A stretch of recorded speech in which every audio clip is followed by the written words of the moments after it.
क्या आपका बिजनेस भी ऑनलाइन है और क्या तुम भी डिजिटल मार्केटिंग सीखने की सोच रहे हो? अगर आपका जवाब है हाँ, तो आप बिल्कुल सही वीडियो के अंदर हो। अब देखो, इंडस्ट्री पे, सोशल मीडिया पे, यूट्यूब के ऊपर सब लोग डिजिटल मार्केटिंग तो करते रहते हैं, लेकिन कोई भी अच्छे से एक्सप्लेन नहीं करता कि ये डिजिटल मार्केटिंग है क्या। और इसी बात को लेकर सबके दिमाग में कन्फ्यूज़न बनी रहती है कि यार ये डिजिटल मार्केटिंग है किस चिड़िया का नाम। लेकिन आपको मैं इस वीडियो के अंदर बिल्कुल ए से लेकर जेड तक समझाने वाला हूँ कि ये डिजिटल मार्केटिंग एक्चुअली में होती क्या है, और ये बिल्कुल सिंपल लैंग्वेज के अंदर होने वाली है। और इस वीडियो को देखने के बाद आपको किसी और वीडियो को देखने की ज़रूरत ही नहीं पड़ने वाली। जब आप इस वीडियो को देख लोगे तो आपको पता लग जाएगा कि डिजिटल मार्केटिंग के बेनिफिट्स क्या हैं और क्या आपको 2025 के अंदर डिजिटल मार्केटिंग सीखनी भी चाहिए या नहीं चाहिए। तो फटाफट चलते हैं अपनी वीडियो के अंदर और देखते हैं कि ये डिजिटल मार्केटिंग है क्या। डिजिटल मार्केटिंग को समझने से पहले सबसे पहले आपको ये समझना पड़ेगा कि ट्रेडिशनल मार्केटिंग और डिजिटल मार्केटिंग के अंदर फ़र्क क्या है। जब आप इसको समझ जाओगे ना, तो आप आधी चीज़ें वैसे ही समझ जाओगे। तो सबसे पहले मैं आपको एक्सप्लेन करता हूँ कि traditional marketing and digital marketing है क्या। तो देखो, ट्रेडिशनल मार्केटिंग का मतलब ये होता है कि जितने भी आपने पुराने टाइम में देखा होगा कि टीवीज़ के ऊपर ऐड चलती थी और हाईवे के ऊपर होर्डिंग्स लगाए जाते थे और दीवारों के ऊपर टेम्पलेट्स लगाए जाते थे, तो ये सारी ट्रेडिशनल मार्केटिंग के अंदर आ जाती है। और जो डिजिटल मार्केटिंग होती है, इसका मतलब ये होता है जितने भी आप सोशल मीडिया पे एड्स देखते हो, गूगल के ऊपर एड्स देखते हो, लिंक्डइन के ऊपर एड्स देखते हो, ये सारी डिजिटल मार्केटिंग के अंदर आ जाती है। तो इससे आपको ये तो पता चल ही गया होगा कि traditional marketing and digital marketing में क्या फ़र्क है और बेसिकली डिजिटल मार्केटिंग के अंदर क्या यूज़ किया जाता है। यार तुम एक चीज़ को मानोगे नहीं कि डिजिटल मार्केटिंग का यूज़ करके बहुत सारे बड़े बड़े ब्रांड्स खड़े हुए हैं, जैसे कि नाइका हो गया, बोट हो गया, मामर्थ हो गया। ये सारे ब्रांड्स ने डिजिटल मार्केटिंग का इस्तेमाल करके अपनी ब्रांड्स को खड़ा किया है और इन्होंने ज़्यादातर ट्रेडिशनल मार्केटिंग का इस्तेमाल ही भी नहीं किया। तो आप देख सकते हो कि डिजिटल मार्केटिंग कितनी ज़्यादा पावरफुल है आपके लिए। और आपको ये चीज़ सुन के ये भी पता लग गया होगा कि आपको डिजिटल मार्केटिंग एक्चुअली में सीखनी भी चाहिए या नहीं चाहिए। देखो, अगर मैं आपको सिंपल वर्ड्स में समझाऊँ ना, तो आपको डिजिटल मार्केटिंग सीखना बहुत इंपॉर्टेंट है, क्योंकि आप किसी भी इंडस्ट्री के अंदर जाओगे तो आपको डिजिटल मार्केटिंग का यूज़ करना ही पड़ेगा, क्योंकि आजकल सारा कुछ ऑनलाइन का ही ज़माना है। तो डिजिटल मार्केटिंग आपको मस्ट आनी ही आनी चाहिए। अब देखो, मैं आपको डिजिटल मार्केटिंग के बेनिफिट्स बताता हूँ क्या क्या है। देखो, डिजिटल मार्केटिंग का जो सबसे पहला बेनिफिट है वो है कि आपको ज़्यादा रीच देखने को मिलती है। जैसे कि अगर मान के चलो आप एक अपनी वेबसाइट बनाते हो या तो सोशल मीडिया के ऊपर कंटेंट डालते हो, तो क्या है कि जितने भी ख़रीदने वाले बंदे हैं और जितने बेचने वाले बंदे हैं वो सारे एक ही जगह पर बैठे हुए हैं। तो इसका मतलब ये है कि आप उनसे इंटरेक्ट कर सकते हो और आपका जो प्रोडक्ट एंड सर्विसेज है वो आसानी से उन लोगों के पास पहुंच सकती है। तो डिजिटल मार्केटिंग का सबसे बड़ा बेनिफिट यही है कि आप ज़्यादा से ज़्यादा लोगों के पास आसानी से पहुंच पाते हो। और ये भी आपको कहीं आसपास जाना भी नहीं पड़ता कि आपको किसी का गेट खटखटाना है या कुछ भी करना है। आप सीधा अपने घर बैठे अपने कंप्यूटर या फ़ोन की मदद से आसानी से डिजिटल मार्केटिंग का यूज़ करके उनके पास रीच कर सकते हो। और हमारा जो सेकंड पॉइंट आ जाता है वो तो बहुत ही ज़्यादा अमेजिंग है। इसके अंदर ये आ जाता है कि आप अपनी ऑडियंस को टारगेट कर सकते हो।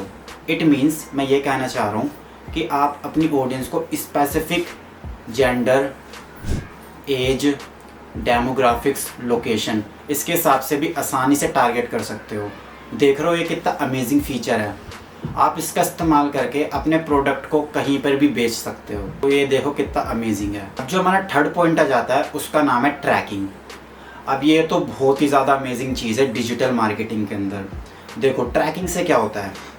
ट्रैकिंग का बेसिक सा मतलब ये है कि जब भी आप फेसबुक पर अपनी एड्स चलाते हो या तो गूगल के ऊपर अपनी एड्स को चलाते हो, तो आप अपनी एड्स को अच्छे से ट्रैक कर सकते हो कि आपको कितने क्लिक्स मिले हैं, कितनी आपकी CPC गई है और कितने आपकी ऐड पे इम्प्रेशंस आ रहे हैं। ये सब चीज़ें आप आसानी से देख सकते हो डिजिटल मार्केटिंग के अंदर, और इसी को हम ट्रैकिंग बोलते हैं कि आप अपने रिज़ल्ट को अच्छे से मेज़र कर सकते हो। जो चौथा बेनिफिट आता है ना, वो सबसे ज़्यादा इम्पोर्टेंट है। इसके अंदर क्या है कि आपकी जो डिजिटल मार्केटिंग होती है वो बहुत कॉस्ट इफ़ेक्टिव होती है। मतलब कि अगर आप ट्रेडिशनल मार्केटिंग करने जाते हो, हाईवे के ऊपर बोर्ड्स वगैरह लगवाते हो या तो टीवी पे अपनी एडवर्टाइजमेंट करवाते हो, तो आपके बहुत ज़्यादा चार्जेस लग जाते हैं। लेकिन इसके अंदर ऐसा नहीं है। इसके अंदर आपको क्लिक्स के सिर्फ 30 रुपये, 20 रुपये, ज़्यादा 100 रुपये इतने देने पड़ते हैं आपकी टारगेटिंग के हिसाब से। लेकिन फिर भी कितना भी ज़्यादा महंगा हो, मगर ट्रेडिशनल मार्केटिंग से तो फिर भी ये सस्ता ही है। और मैं तुम्हें अपने एक्सपीरियंस से बताऊँ ना, तो यार ज़्यादा कॉस्ट इसकी जाती नहीं है। मतलब कि 50 रुपये चले गए, 100 रुपीज़ चले गए, ज़्यादा से ज़्यादा इतनी कॉस्ट जाती है, इसकी ज़्यादा कॉस्ट जाती भी नहीं है। और देखो, जो ये डिजिटल मार्केटिंग वर्ड है ना, इसके अंदर कई टाइप की डिजिटल मार्केटिंग आती है। तो मैं आपको एक एक करके एक्सप्लेन करता हूँ कि इसमें किस किस टाइप की डिजिटल मार्केटिंग आती है। तो हमारे पास जो सबसे पहला आता है वो है एसईओ। देखो, एसईओ का सिंपल सा मतलब ये है कि आप अपनी वेबसाइट को ऐसे ऑप्टिमाइज़ करते हो कि वो सर्च इंजन के लिए ऑप्टिमाइज़ हो जाती है। मतलब कि सर्च इंजन की जो गाइडलाइंस होती है उसको फॉलो करके आप एक अपनी वेबसाइट को ऑप्टिमाइज़ करते हो। जैसे कि आपको कीवर्ड डालने होते हैं, मेटा डिस्क्रिप्शन अच्छा लगाना पड़ता है, आपको वेबसाइट का यूज़र एक्सपीरियंस अच्छा रखना पड़ता है और मोबाइल फ्रेंडली होनी चाहिए। तो ये सारी चीज़ों का आपको ध्यान रखना पड़ता है एसईओ के अंदर। और देखो, जो हमारी सेकंड आ जाती है वो है गूगल एड्स। इसको हम सर्च इंजन मार्केटिंग भी बोलते हैं और शॉर्ट फॉर्म में से हम SEM भी बोलते हैं। तो इसका बेसिकली वर्क ये होता है कि जैसे मान के चलो आपको अपनी वेबसाइट को टॉप पे लेकर आना है ऐड के थ्रू, तो आप क्या करोगे, तो यहाँ पे आप सर्च इंजन मार्केटिंग का इस्तेमाल करोगे। इसका सिंपल सा मॉडल ये होता है कि आप गूगल को या किसी भी सर्च इंजन को थोड़े से पैसे देते हो और वो आपकी वेबसाइट की एडवर्टाइजमेंट करके सबसे टॉप पे लेके आ जाता है। फॉर एग्ज़ाम्पल, आपने कई बार कुछ चीज़ सर्च करी होगी तो आपको सबसे टॉप पे कुछ ऐड दिखाई देती हैं जिसको ऊपर स्पॉन्सर्ड लिखा होता है।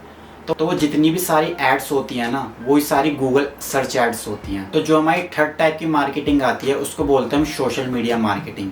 अब इसके अंदर क्या है, ऑर्गेनिक भी आ जाता है। मतलब कि अगर आप इसके अंदर कोई एडवर्टाइजमेंट नहीं करते तो उसको हम ऑर्गेनिक बोलते हैं। और जैसे आप कुछ एड्स वगैरह रन करते हो, मतलब कुछ पैसे वगैरह पे करते हो फेसबुक एड्स पे या इंस्टाग्राम के ऊपर एड्स वगैरह रन करते हो, तो आप कुछ भी अमाउंट पे करते हो और अपनी एडवर्टाइजमेंट को रन करते हो, तो वो सारी सोशल मीडिया मार्केटिंग के अंदर ही आ जाती है। बट सिंपल सा इसका यही मतलब है कि इसमें दो टाइप की चीज़ें होती है, एक ऑर्गेनिक होती है और एक होती है आपके पास पेड। मतलब कि आप पैसे दे के अपने टारगेट ऑडियंस तक पहुंचते हो, और एक होती है ऑर्गेनिकली, मतलब आप किसी टाइप के कोई पैसे वैसे नहीं देते और आसानी से आप अपने ऑडियंस के पास पहुंच जाते हो। और देखो, इसके बाद आ जाती है हमारे पास कंटेंट मार्केटिंग। अब कंटेंट मार्केटिंग के अंदर क्या होता है, कंटेंट मार्केटिंग के अंदर ये होता है कि आप जितने भी ब्लॉग्स करते हो या यूट्यूब पे वीडियोस डालते हो या सोशल मीडिया पे वीडियोस डालते हो, ये सारी कंटेंट मार्केटिंग ही होती है। कंटेंट का मतलब बेसिकली ये है कि आप कुछ भी किसी को वैल्यू प्रोवाइड कर रहे हो, तो उसी को हम कंटेंट मार्केटिंग बोलेंगे। और ये भी बहुत ज़्यादा इफेक्टिव होती है अगर आपको अपनी ब्रांड की अवेयरनेस वगैरह फैलानी हो तो। अब जो हमारे पास फिफ्थ पॉइंट आ जाता है उसको बोलते हैं हम ईमेल मार्केटिंग। और ईमेल मार्केटिंग बहुत अमेजिंग है। इसमें सिंपल सा ये रहता है कि आपकी जो मार्केटिंग होती है, कुछ भी आप ऑफ़र करते हो या तो आप कुछ भी ब्लॉग पोस्ट वगैरह कुछ भी करते हो, तो आप उसकी नोटिफिकेशन डायरेक्ट अपने ऑडियंस के अकाउंट पे दे सकते हो। मतलब कि ईमेल अकाउंट के ऊपर दे सकते हो। जैसे आपने देखा भी होगा कि कोई कोई बंदा क्या करता है कि आपकी ईमेल ले लेता है, फिर आपके पास बहुत सारे ईमेल्स आते रहते हैं अलग अलग टाइप के, तो वो देखा आपने, तो उसी को हम ईमेल मार्केटिंग बोलते हैं बेसिकली। अब हमारे पास जो सिक्स्थ पॉइंट आ जाता है उसको बोलते हैं व्हाट्सअप मार्केटिंग। और व्हाट्सअप मार्केटिंग के अंदर क्या होता है कि आप व्हाट्सअप के ऊपर भी अपनी एडवर्टाइजमेंट रन कर सकते हो। मतलब कि जितने भी प्लेटफॉर्म है ना, आप सबके ऊपर अपनी एडवर्टाइजमेंट को रन कर सकते हो।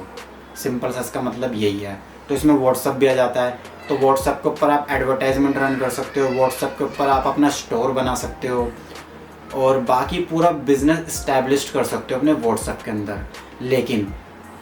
लेकिन ये जो व्हाट्सअप बिजनेस होता है ना, इसका इस्तेमाल किया जाता है ये सारी चीज़ों को इम्प्लीमेंट करने के लिए। आई होप आपको सारी चीज़ें डिजिटल मार्केटिंग के बारे में समझ में आ गई होगी। फिर भी मैं आपको थोड़ा सा रिकैप दे देता हूँ कि ये डिजिटल मार्केटिंग है क्या। देखो, जितनी भी ट्रेडिशनल मार्केटिंग होती है, जैसे हम टीवी पे ऐड देते हैं, होर्डिंग्स लगाते हैं या तो दीवारों के ऊपर टेम्पलेट्स लगाते हैं, इसको ट्रेडिशनल मार्केटिंग बोलते हैं। और जो डिजिटल मार्केटिंग होती है उसको हम बोलते हैं पूरा ऑनलाइन प्लेटफॉर्म के ऊपर शिफ्ट हो जाना। मतलब कि अगर आपको जो चीज़ आप ट्रेडिशनल में करते थे वही सब आप ऑनलाइन करते हो। मतलब कि जैसे मान लो आपको फेसबुक के ऊपर बैनर्स हो गए, पोस्टेज हो गई, रील्स हो गई, उसके थ्रू आपको जो भी इंफॉर्मेशन अपनी टारगेट ऑडियंस के पास पहुंचानी है वो आप पहुंचा सकते हो आसानी से। बस सिंपल सा इसका मतलब यही है।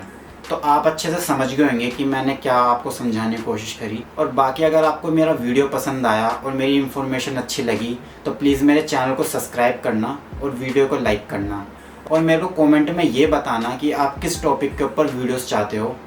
और बाकी मैंने गूगल एड्स की प्लेलिस्ट भी बना रखी है, उसके अंदर मैंने गूगल एड्स के पूरे बेसिक बता रखे हैं, और उसमें मैंने सर्च ऐड कैसे चलाते हैं, कीवर्ड रिसर्च कैसे करते हैं, वो सारी चीज़ मैंने एक्सप्लेन करी हुई है अच्छे से।